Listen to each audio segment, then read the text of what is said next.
Olá, sejam bem-vindos ao Emagreça da Teoria Prática. Aqui nós discutimos um conjunto de estratégias para você aprender a emagrecer.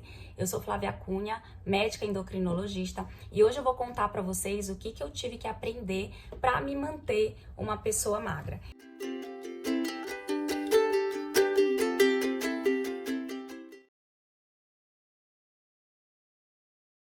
Então esse é um tema que eu sempre penso, né? Porque quando a gente pensa assim no processo de emagrecimento, a gente sabe que é um processo muito sofrido, né? Então geralmente as pessoas fazem dietas muito restritivas, se matam na academia e na verdade passam a viver, né? Durante um período ali do processo de emagrecimento, passam a viver uma vida que não é a vida delas, né? Então é uma simulação de uma rotina que na verdade é uma rotina que tenta ser aprendida do dia para noite, então isso é sofrido porque não é uma coisa gradual que a pessoa vai aprendendo, né? Não são hábitos que ela vai desenvolvendo do dia para noite, simplesmente ela tem que mudar um monte de coisa na vida dela e eu sei que isso é difícil, então eu fico pensando assim, será que existem aprendizados, será que existem coisas que a pessoa pode pensar, pode tentar trabalhar que vão tornar essa rotina, né, que vão tornar essa jornada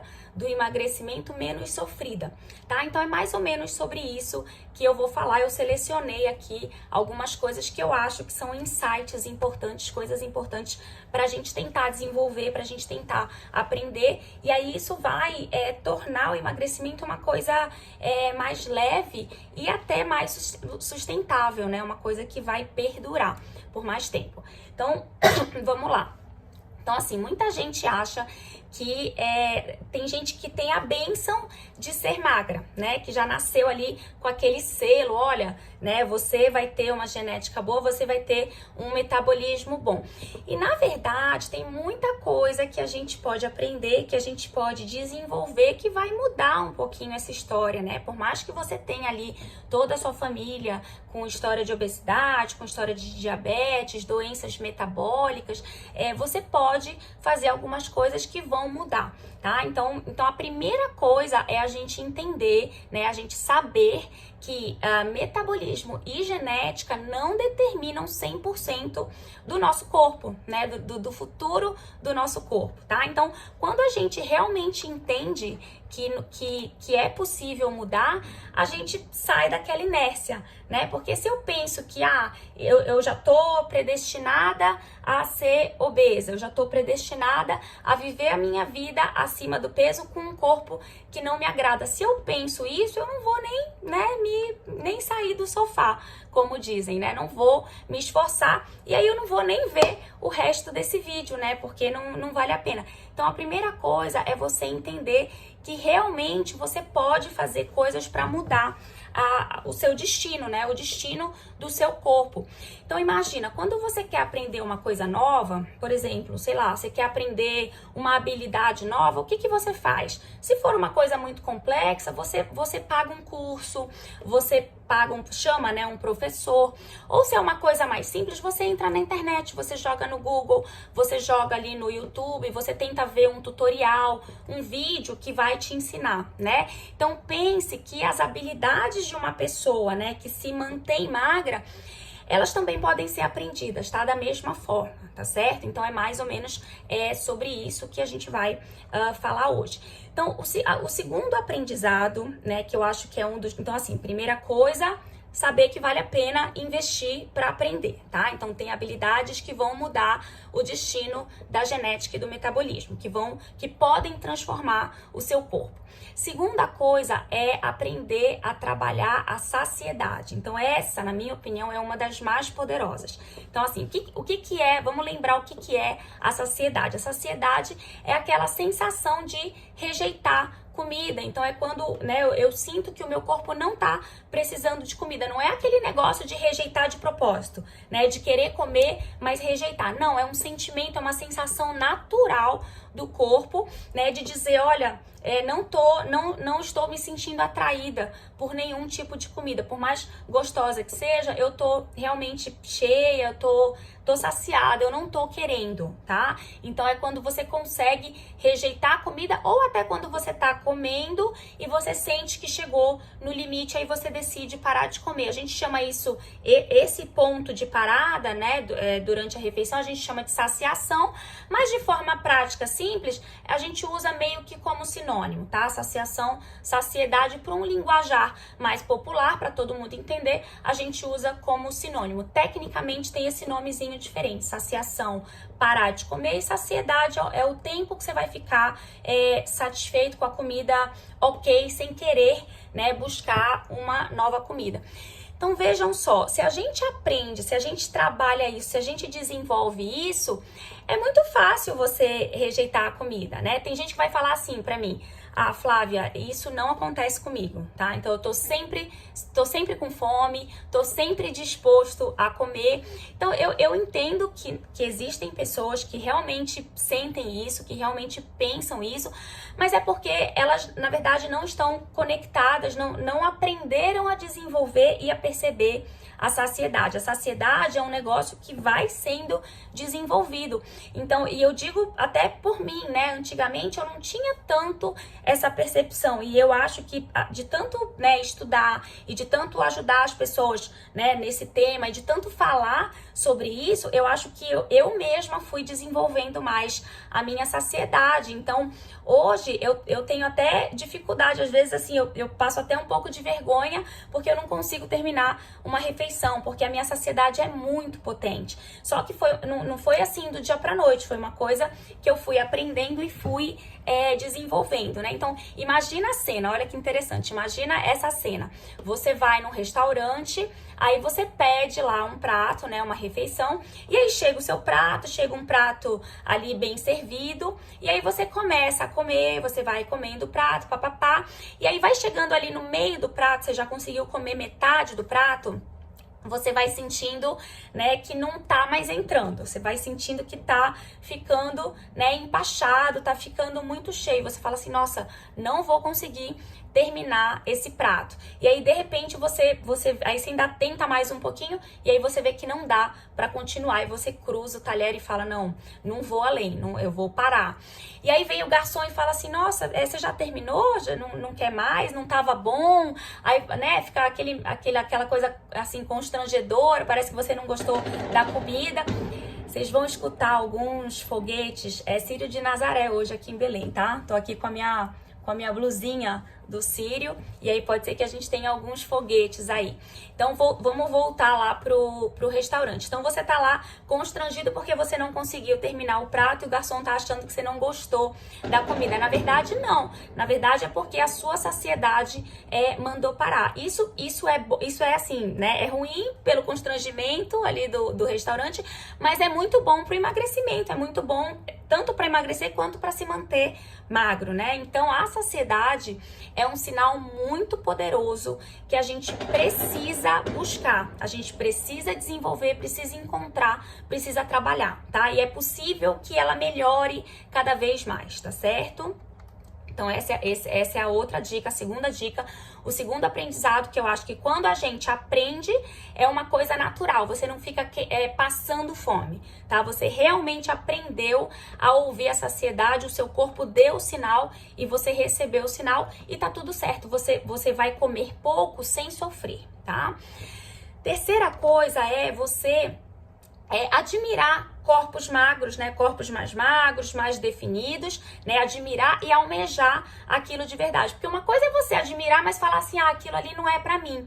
Então, não, você precisa, além de admirar, acreditar que você também pode ter um corpo magro, né? Que você também pode se encaixar naquele grupo. Então, acreditar que você é capaz, né, de ser uma versão mais magra de você mesmo. Agora, claro, né, tem que trabalhar para isso. Então, valem aquelas dicas de pregar foto na geladeira, pregar foto no armário, pode ser de alguém que você admire, que você acha que você consiga chegar naquele corpo, ou melhor ainda, pode ser uma foto sua mais antiga, mas, né, uma foto em que você estava ali mais magra, numa versão melhor, e que você queira voltar para aquele corpo, tá? Então, assim, ter a percepção de que você é capaz de chegar naquele corpo que você tanto admira, tá certo? Então, isso é super importante. Parece bobagem, parece besteira, mas não. É super importante você se sentir capaz, tá? Muito bem. O quarto aprendizado, né, pegando né, essa carona aí no autocuidado pro corpo, o quarto aprendizado é um pouquinho parecido com o terceiro, é admirar hábitos saudáveis, mas querer trazer isso para você. Né?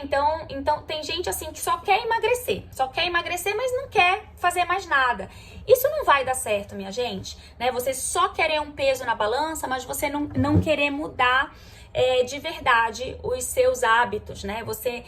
Então isso é que precisa mudar na cabeça. Eu preciso admirar um hábito saudável, mas eu preciso querer trazer aquilo pra mim.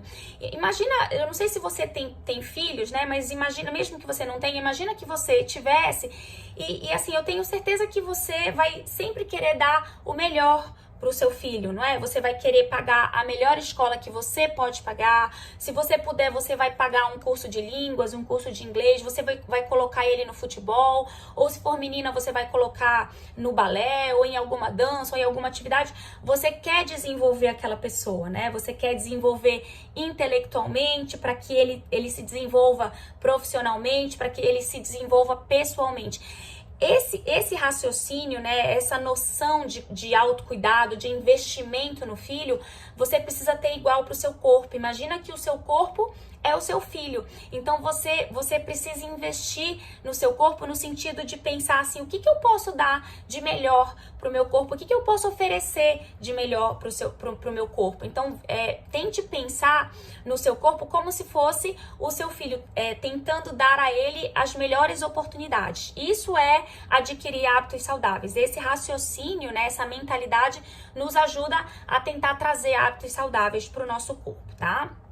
O quinto aprendizado é prestar atenção, né? Então, prestar atenção principalmente na hora da refeição ou prestar atenção em tudo que é relacionado ao comer, tá? Então, é sair do piloto automático. Eu sempre falo, né, que o nosso cérebro naturalmente nos leva para um piloto automático, então a gente faz várias coisas automaticamente, sem perceber, porque é uma estratégia do cérebro de liberar ali, de poupar energia para poder liberar um espaço para que eu aprenda coisas novas, para que eu esteja atenta a coisas novas, a coisas que eu não estou muito adaptada. Então, o que eu já faço de rotina, o que eu já estou adaptada, o meu cérebro faz no automático. Só que eu sou capaz de voltar a prestar atenção no que eu faço no automático, tá? Então, não é porque ele entrou no piloto automático que eu tenho que continuar no piloto automático. Eu posso passar a prestar atenção no que eu estou fazendo no automático. A partir do momento em que eu faço isso, eu começo a sair do automático, tá? E essa é a ideia, sair do automático, principalmente no que tange, no que está relacionado a refeições, tá? Ao que eu tô comendo. Então, uma dica prática disso é, por exemplo, não levar o celular para refeição. Porque se eu levo o celular para refeição, o que eu tô fazendo? Eu tô comendo ali, mas eu tô prestando atenção em outra coisa, né? Então, não levar o celular, eu vou me sentir meio ociosa ali na hora de comer, e aí necessariamente vai me ajudar a focar a atenção na comida, tá? Então isso é uma dica legal. Se você quiser levar o celular, leve só para tirar foto da comida, porque aí quando você tira a foto da comida, você passa a prestar atenção naquilo, né? Quando você registra o que você comeu, você consegue olhar o seu prato, você consegue observar e até analisar o seu prato. E melhor ainda, faça isso, tire a foto e compartilhe com alguém. Então, olha só, até eu, né, quando eu vou tirar uma foto de um prato meu, que eu vou, sei lá, postar nas redes sociais, ou mandar para um aluno, ou mandar para um paciente, eu tendo a montar o meu prato melhor. né, de forma mais saudável. Por que isso? Porque nós, seres humanos, a gente quer ser admirado, né? A gente não quer ser julgado. Então, a gente tem um cuidado maior com a gente quando a gente expõe pro outro, né? Então isso é uma tática legal, você ter alguém de confiança, né? Ou um grupo, ou alguém mesmo de confiança para você compartilhar as suas refeições. Isso é uma forma de começar a prestar atenção, mas não precisa, isso é só uma dica, né? Mas para começar, comece já realmente prestando atenção na sua refeição, prestando atenção em como você monta o seu prato, em que horas você está sentando para comer, o que você está sentindo na hora de comer e o que você está sentindo ao longo da refeição. Sentindo no sentido de tudo, tá? Sentindo no sentido de fome, no sentido de saciedade, no sentido de estresse, no sentido de felicidade ou tristeza. Então tente se conectar, isso é se conectar com a comida. Quando a gente fala assim, você tem que se conectar com a comida, às vezes as pessoas não entendem muito bem. E na verdade é isso, né? É você começar a dar atenção a tudo que envolve ali o comer, tá? O momento de comer. Vamos lá, vamos pro sexto aprendizado. O sexto aprendizado é a gente saber que o nosso gosto e até o nosso paladar, ele pode mudar ao longo da vida. Então não é porque hoje eu amo açúcar, eu amo gordura, eu amo pizza, eu amo sanduíche, eu amo tudo que é muito calórico, não é porque eu gosto dessas coisas hoje que eu tenho que morrer gostando, tá? E não é porque eu odeio salada, eu odeio legumes, eu odeio frutas, eu odeio alimentos mais naturais e mais saudáveis que eu tenho também que morrer odiando isso. Eu posso trabalhar para que isso seja modificado ao longo da minha vida, tá? Mas aí a primeira coisa é estar disposto a modificar, né? Estar disposto a fazer essa transição, tá? Porque isso não muda também do dia para noite. Então isso também é um trabalho, né, de formiguinha que eu vou fazendo todo dia e eu vou me adaptando, tá? Então assim, vou dar também uma dica prática. Vamos imaginar que eu sou viciada em refrigerante, que eu sou viciada em Coca-Cola e que eu quero diminuir esse meu vício, eu quero diminuir a ingestão.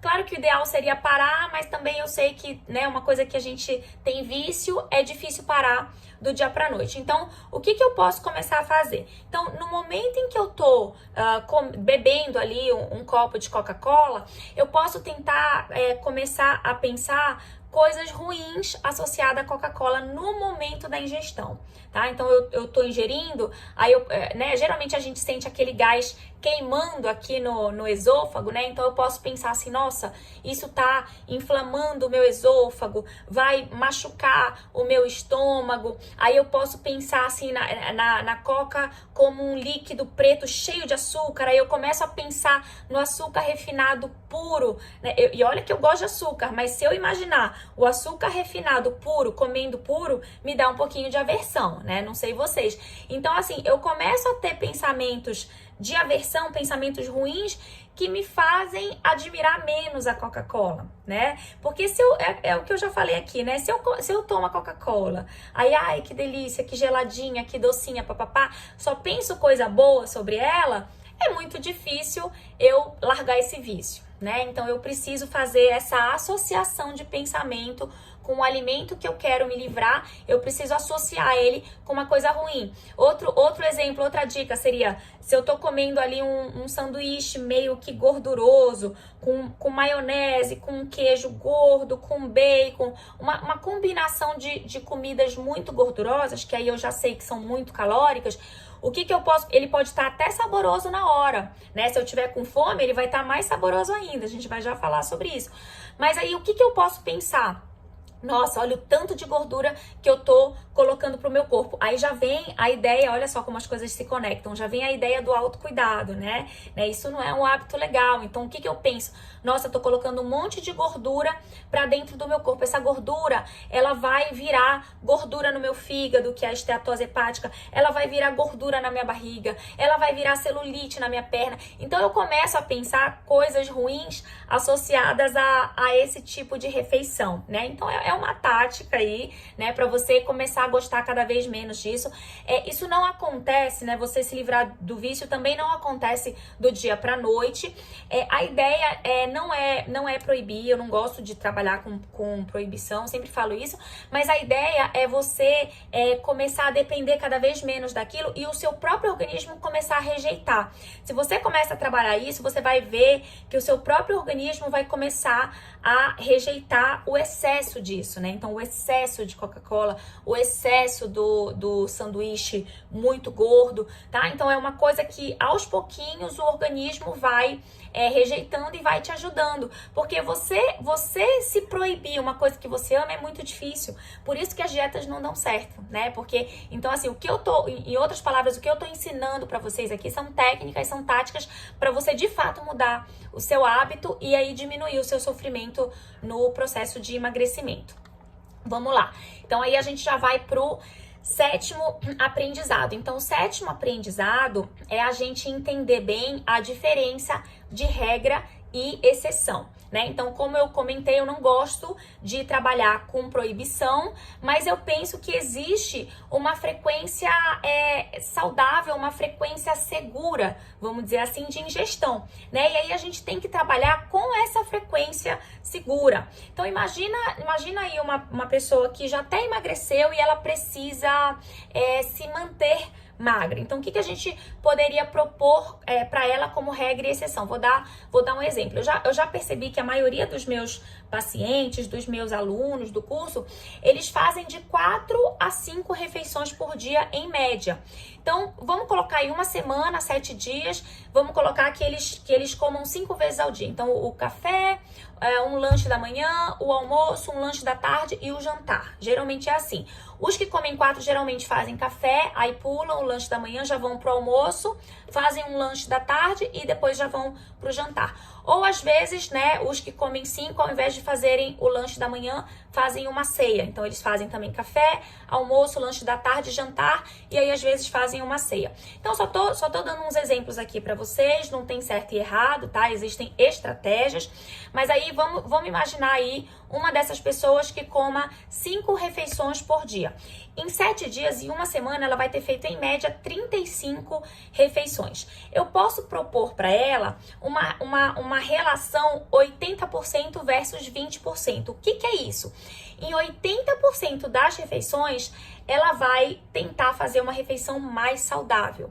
E em 20% das refeições, ela vai poder fazer uma refeição um pouquinho fora ali da dieta, que seria o furo, vamos chamar de furo. Então, se a gente fizer nessa conta aí de 35 refeições, ela teria direito a 7 refeições de furo, né? Que seria os 20%. Olha, não é tão pouco, né? Se você perceber, é uma por dia, tá? Então, quer dizer, só para você entender que você pode se permitir os furos desde que a sua rotina seja dentro ali da regra dos 80%, ou seja, a sua rotina é saudável. A grande dificuldade é a pessoa saber implementar uma rotina saudável, né? Mas aí também é um trabalho. Mas isso seria, né, uma relação tranquila de se seguir. O problema é que as pessoas começam a furar, e aí primeiro ela fura só uma vez por dia, aí depois ela já começa a furar 2 vezes. Quando ela percebe, ela tá mais furando do que seguindo a regra, né? Então, na verdade, o furo é que virou regra. E aí também não dá certo, né? O emagrecimento não dá certo e a manutenção da perda de peso também não dá certo. Bom, vamos lá. Vamos pro 8º aprendizado. O 8º aprendizado é o seguinte: eu preciso saber, eu preciso tornar o meu alimento saudável saboroso. Então, assim, não adianta eu querer, vamos lá, eu tô numa rotina fazendo tudo errado, comendo tudo que é alimento calórico, gordura, açúcar, refrigerante, pizza, sanduíche, bolo, enfim, eu tô comendo à vontade, adoidado. E aí eu quero entrar num processo de emagrecimento. E aí, de repente, do dia pra noite, eu quero comer tudo perfeito, eu quero comer o alimento gordura zero, açúcar zero. Isso não dá certo, gente. Então, assim, ou eu vou restringir o carboidrato, e aí eu preciso liberar um pouquinho da gordura para o meu alimento se tornar mais saboroso, ou eu vou restringir mais a gordura, mas aí eu preciso liberar um pouquinho do carboidrato para ter sabor, tá? Então, a gente precisa ter esse equilíbrio. Eu tenho que tentar tornar o meu alimento da dieta, alimento de dieta ou comida de dieta, gostosa, saborosa. Então, ela não vai ser 100% perfeita. Eu não como 100% perfeito, né? Então, como eu gosto muito, né, trabalho muito aqui a ingestão de proteína, o aumento da ingestão de proteína, porque foi uma coisa que eu identifiquei nos pacientes de uma maneira geral, eu diria até que na população de uma maneira geral, foi uma coisa que eu identifiquei que é uma falha da população, as pessoas comem muito pouco proteína. Então, como eu trabalho muito o aumento da ingestão proteica pelos inúmeros benefícios que eu já comentei aqui várias vezes, eu preciso tornar essa proteína saborosa. E aí, como é que eu vou tornar essa proteína saborosa? Eu preciso incluir um pouquinho de gordura, tá?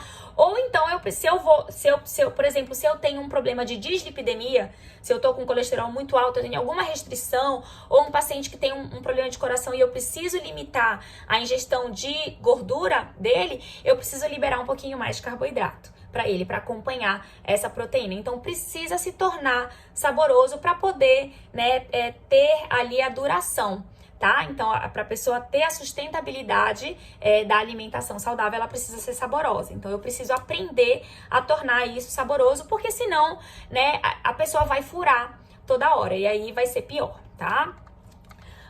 O nono aprendizado é entender que faz toda a diferença comer com fome de verdade, né? Com fome real. Então, eu preciso aprender a esperar a minha fome chegar. E não é o primeiro sinal de fome, né? Então, quando eu sinto o primeiro sinal de fome, de repente ainda não é a hora de comer. Eu preciso esperar, né, a fome aumentar um pouquinho, chegar num nível tal que seja o momento de comer. E aí, se eu como neste momento com uma fome real, eu perco o medo de comer, né? Porque é um momento em que eu realmente preciso honrar a fome. Eu tô com fome de verdade, o meu organismo, ele tá sentindo necessidade de comer. E aí eu percebo que o alimento se torna muito mais saboroso, mesmo o alimento de dieta. Ele se torna muito mais saboroso se a minha fome é real, se a minha fome é de verdade. Então, uma coisa também muito poderosa é saber administrar essa fome, né? É saber esperar o momento exato. A fome, ela começa aqui pequenininha e ela vai aumentando, né? Imagina que ela começa de 0 e aí ela vai aumentando até 10. Talvez comer na fome 10 não seja também ideal, porque é uma fome muito absurda e aí você perde um pouquinho a mão, né? E aí você pode acabar comendo mais do que realmente o seu organismo necessitaria. Mas também não adianta você comer no iniciozinho aqui da fome, tá? Então você tem, a gente sugere que pelo menos ali 5, 6, 7 seria um momento melhor de comer. E aí quando você come nessa fome, o alimento ele é muito saboroso. E aí você não precisa ter medo de comer, porque você entende que o seu organismo realmente está precisando de comida naquele momento. E aí quando você percebe a fome, você também percebe a saciedade, ou seja, tô comendo ali em resposta à minha fome, começo a perceber em determinado momento, é a historinha do restaurante, começo a perceber em determinado momento que eu não tô mais dando conta de seguir na refeição, né, que o meu organismo já tá ficando cheio, que eu não vou conseguir terminar, e aí eu decido por parar de comer, e aí é quando eu vou perceber também a saciedade. Então, na verdade, os aprendizados, eles começam a se conectar, né, eles vão se encaixando, tá? Então, é muito importante, tem muita gente que tem medo de comer, é muito importante perder o medo de comer. Só que eu só vou perder o medo de comer quando eu souber administrar essas questões, tá?